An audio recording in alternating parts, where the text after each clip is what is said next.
Hey, brand builder, Rory Vaden here. Thank you so much for tuning in to listen to this interview. We are so excited to bring you this information and wanted to let you know that, hey, there's no sales pitch coming from anything that we do.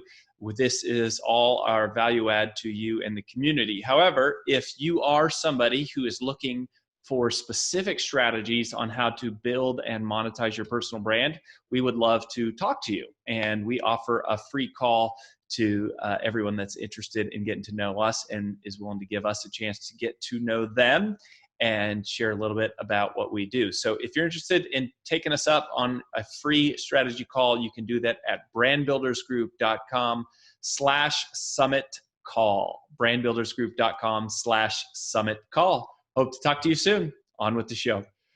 I am so excited to introduce to you to someone who's a newer friend of mine who I really, really respect. Angie Lee she has millions of podcast downloads. She has one of the best personal development events for female entrepreneurs. It's called Pays to Be Brave.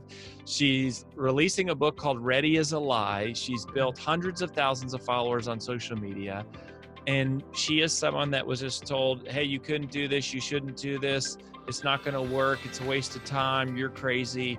And yet here she is in her young years, just crushing it. And I wanted to invite her on to tell her to tell us and tell you exactly how the heck that she does all that and give us all of her marketing secrets. So here she is, Angie Lee. Woo!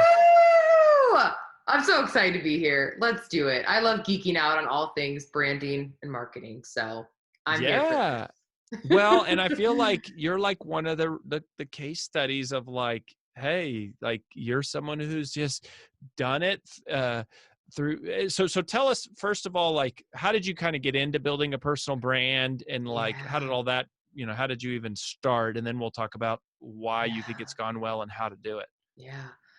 When I started this, I was 19 years old, 10, 11 years ago. I didn't know I was building a personal brand. I didn't know what creating content was. And I really was someone who just genuinely loved to share my life with people. I genuinely loved to give tips. And at the time it was health and wellness. And so I was on campus in school and my first year of college, and I hated college. I hated school. Typical entrepreneur selling lemonade on the corner since I was little, and school was a cage for me. It was jail. So instead of going to class, what do? You start videoing yourself working out and you post it on MySpace and you share with your friends, or I was creating recipes and smoothie recipes and health tips. And I went all in and I became obsessed with creating content. And what happened is, through that, I realized that there was this whole world of digital marketing, and I became obsessed with how do I take this passion that I have for wellness online and get women to purchase ebooks or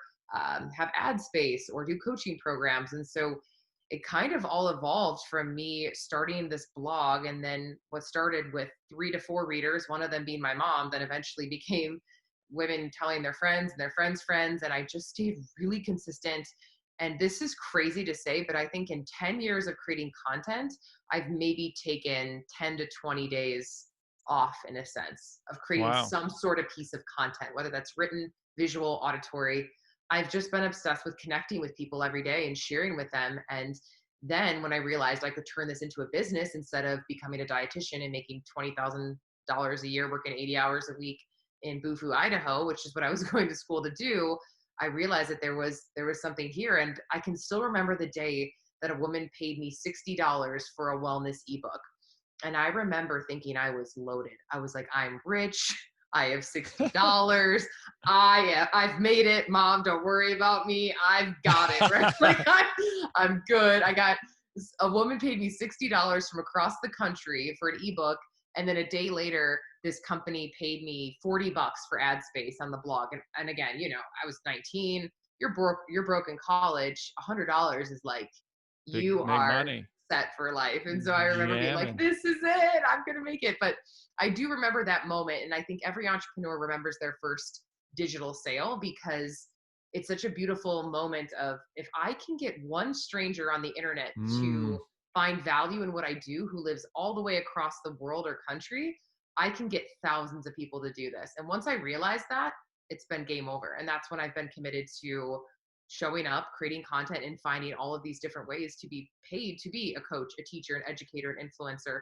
And it's evolved. What started as health and wellness then evolved into marketing coaching, because women started to ask me, how did you turn this into a business? How have you made this a full-time gig? And through that, I found out, which probably isn't one of your steps of your process, that my biggest passion really is marketing. I love marketing because, as you know, marketing is communication. It's the most beautiful form of communication. And I think if you understand humans and you love understanding humans, you can become a phenomenal marketer. So, man, what I started love as a blog about push-ups is now this crazy career. well, and I love that idea that it's like, if you can just get one person, like once you get that one person and you go, gosh, I can recreate this and I can scale this. Yeah. One of the things that I love about your posts, and I don't follow a ton of people, and I actually follow you, particularly on Instagram, Yes. is Yes. because you don't sell the dream that it's easy. You sell the dream that it's possible, and you talk about consistency, and you lay out, like you just did, like, it's not the, hey, I'm going to throw up a website and run some Facebook ads and be a millionaire overnight, which you see a lot of. And I've never figured out a way to do that. And none of our clients have ever figured out a way to do that. And none of my friends who are very successful have figured out how to do that. Yep. I feel like it's that true story of consistency. And so, can you just help us understand, like, what was the timeline? Like, how long from the time that you were like, I'm throwing up some weird blog, I'm just basically trying to avoid being in class in college, to when it was like, okay, I'm really going to do this seriously? And then what was the timeline between that moment and then the moment where it was like, hey, I'm actually starting to make real money? And then it's like, hey, this is full time. And like, hey, this is awesome. And like, oh my gosh, I can't believe I'm being paid as much as I'm being paid to do this. So like, what's that Yeah. horizon look like? Yeah, I would say 19 to 21, 22 was, I have no idea really what I'm doing, but I'm going to keep showing up, making side money here and there. And Had you were other still in jobs. school. Of course, I was still in Okay. school until I dropped out because I hated college, but But for I a couple was, years, yeah, this was like just a total like side hobby kind of a yeah. thing. Yeah, I would do it in between classes late at night instead of going to class. I remember being in chemistry tests, which are very intense. You guys, they're very intense, answering to my blog readers because I was just obsessed. I was like, oh my God, I need to talk to these people because they have questions. And I didn't really know yet if I could monetize it, but I won't lie to people. I've always been a businesswoman. I've always seen the world through the lenses of a marketer and a businesswoman. And I'm always thinking of ways to create something, sell something, share something. And so within about 2 years, I started Googling what is digital marketing and started watching Hmm. these corny videos from probably, God, who was like the big digital marketer then? I don't even remember who it was. I would watch these videos up late at night. And I remember I would tell my roommate, like, oh my God, look at this. You can set up a funnel and people will opt into it and then they'll buy your shit. Like, this is crazy. She's like, okay, whatever. Just go get a job. That sounds really weird. People aren't going to do that. Nobody's going to pay for space on a blog. No one's going to pay you to podcast. Like, I don't think you really should, because this is right before social media really boomed.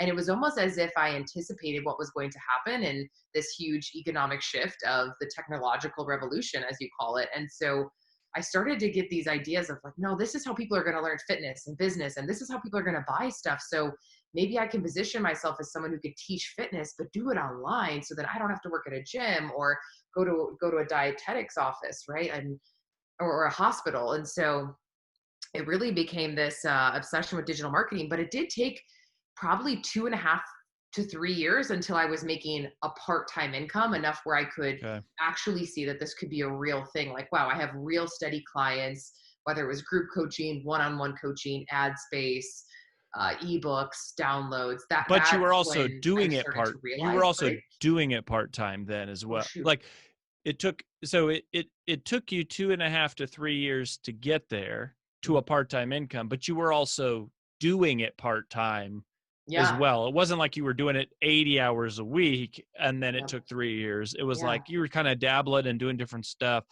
But like, Yeah. once you said like, okay, so I'm going to go after this. So was that like right after basically you dropped out of school and said, okay, I'm going to Yeah. do this as my job? Mm-hmm. Yeah, that's pretty much what happened. It was a burn the boat situation because I didn't want to go work in corporate. And whenever I did, I always felt like I was lost and I felt like I didn't belong there. And my ideas were too creative and I wanted to make my own hours. And I was getting clear signals from the universe and God that I was not meant to be an employee of a large company. And so that's when I really doubled down. And you guys know, listening, when you are against the wall, that's when you make it happen. And I think that's what's really beautiful about the time we're in right now. I think when you know you have to do it, that's when you do. And I realized, hey, I'm $100,000 in debt from college that I didn't really go to. I'm passionate about digital marketing. Digital marketing. I've made $30,000 to $40,000 here and there. If I can make that, I could go full blown and make this a full time business. And that's when I became obsessed, like I tell you, with studying digital marketing and figuring out how do I take something I love and make money from it online. And I studied revenue streams. And man, once you open up a businesswoman to digital marketing who wants to work from home and not have a boss, it's game over. So Mhm. it's So how been a long did it crazy take? journey. So how long did it take then to go from, okay, first 2 or 3 years, it's like, it's a hobby and I'm Yeah. making hobby income. And then you go, okay, my back's up against the wall. I either need to get a real job or I'm going to do this. You say, okay, I'm going to do this. How long does it take to like make real money, Yeah. make six figures, that kind of a thing? Yeah. I was 25, I would say, when it became really real. So 5 years ago. So right in the middle, 5 years hardcore. That's when I realized, okay, six figures, multiple six-figure launches, really started to double down on my organic funnels, my marketing, affiliate marketing. That's when things started to get a little bit more smooth, but still ups and downs. Not every launch was amazing. And then 25 to 28, still busting my ass. I mean, the whole process was busting my butt.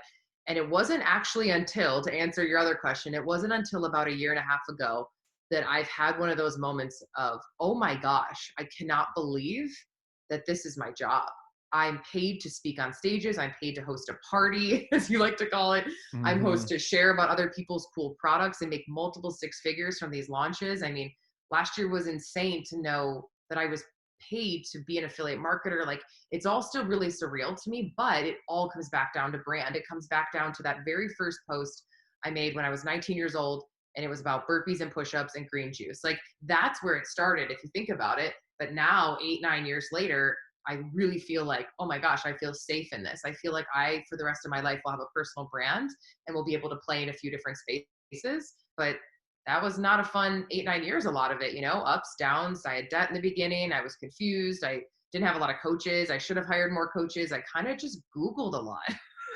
I Googled a lot of stuff because, I was nervous to invest in myself, which wasn't always smart. And now building a bigger team. And so it's crazy that now I feel like it's finally all came to fruition.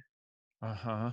So let's talk about the digital marketing for a second.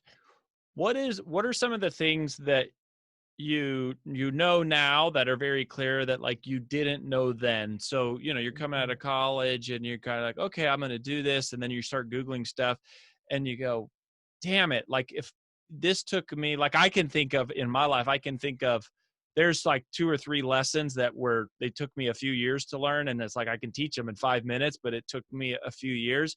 Yeah. What are some of those big moments for you? Specifically, like I think a lot of people listening here, there's probably less people listening that are, in college going, oh, I want to do a side hustle. But a lot of people going, hey, I just got laid off from my job, or my income got cut, or my husband or my wife's income got cut, or, and it's like, I need to like figure something out. And I don't really know anything about digital marketing. So what are some of those big lessons you think? Yeah.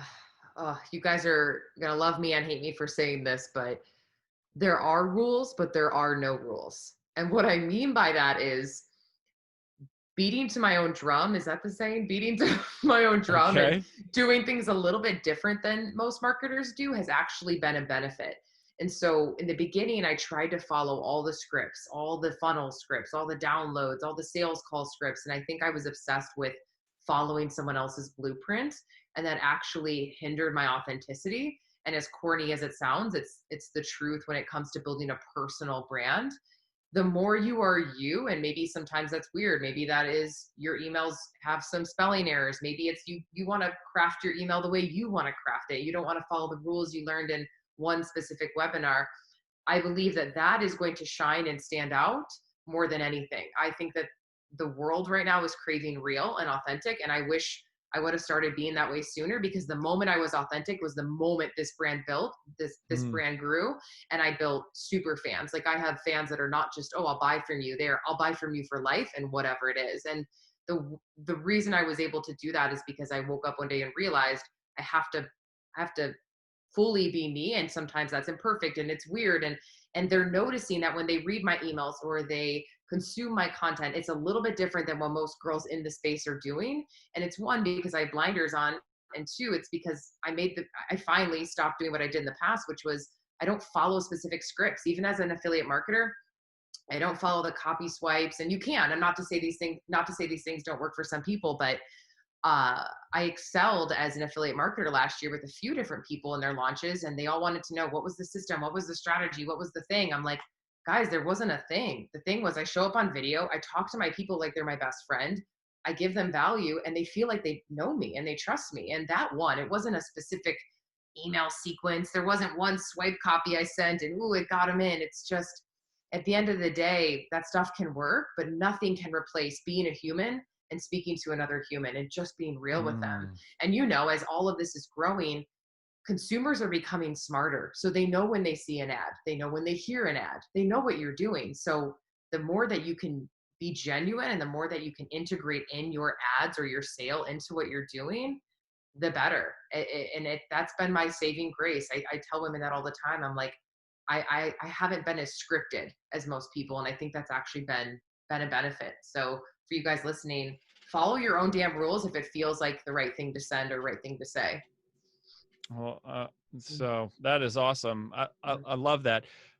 So what you just said there is, you said, if it feels like the right thing to send, that reminded me of something that emotionally there's a big fear here, particularly if there's people who have been successful in something, but they're newer to digital marketing.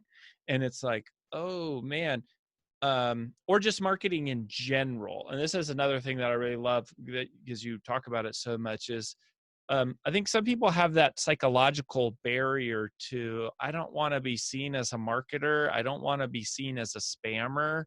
How do you overcome some of those feelings of like, well, if I send emails to a bunch of people, doesn't that make me a spammer? And like, like the mindset, I guess, of the balance of serving the audience, but also generating revenue to provide, like, for yourself and your staff. Yeah, there's long term and then there's short term, right? And sometimes you have to do what you have to do for the short term. But I believe if you hold out a little bit and you're patient and you focus on the long term of having a personal brand that can last you, I mean, I'll probably be doing this in my 60s. I'll just be on those live videos, chatting with people, writing books, speaking on stages. I don't know what I'll be doing. I'll be doing something fun, but I'm in this for the long haul. And I've known that since the beginning, when it started to get real, as you asked, like when I really started to make money and realized this was a thing, and starting to get people saying, oh my God, I love your work, and getting that first email back from the blog saying, oh my gosh, I need to hear from you. When I realized it was real is when I realized that I have something valuable in front of me. And if I am the asset of this company and this business, I cannot burn out and fizzle out immediately, or this is going to crash and burn. So I am very delicate of, when do I directly sell? And then when am I simply just brand building or nurturing? So I do have a flow, I guess you could say, that in the beginning was more structured, and now I organically can feel it. And I feel like as a female, we're very intuitive with a lot of the things we do in business. So I'll feel out the push and the pull. And that's what marketing and sales is, right? Push and pull. And so I'll feel out, okay, am I in a season of, I'm spending the next 6 to 8 weeks of pure value, no pitch, no strings attached, I'm just throwing value at them? And then am I in a season of, okay, I'm making more asks? But when I'm delivering so much value for months on end, or for the majority of the time, when I do make the ask, it's not a big deal and they're not weirded out by it. So I think, one, it's knowing what season are you in, and knowing there's seasons of push and there's seasons of pull, and there needs to be that nice balance of you showing up for them with no strings attached. Like, one of my best tips for people on Instagram stories is, as someone who's also an influencer and paid by ads, to do work, there's a lot of times I'll share a resource or content or books or podcasts that I have no affiliation to. There's no dollar amount. I'm not connected to it. Maybe I wish I was a little bit, but I just share it to show, hey, you guys are my friends and I'm going to share things when I'm not paid, obviously. And by building that trust, then when I do make a sale, they know it's genuine because it's coming from a place of, listen, I'm not trying to always sell you. So I Mm. do think there is a delicate balance, but I also believe that, again, you have to be obsessed with what you're selling. So for me, I won't share something or create something that I don't genuinely love, from the face wash to a book to a course to an affiliate thing. I can't. It's just not in me to not be genuine.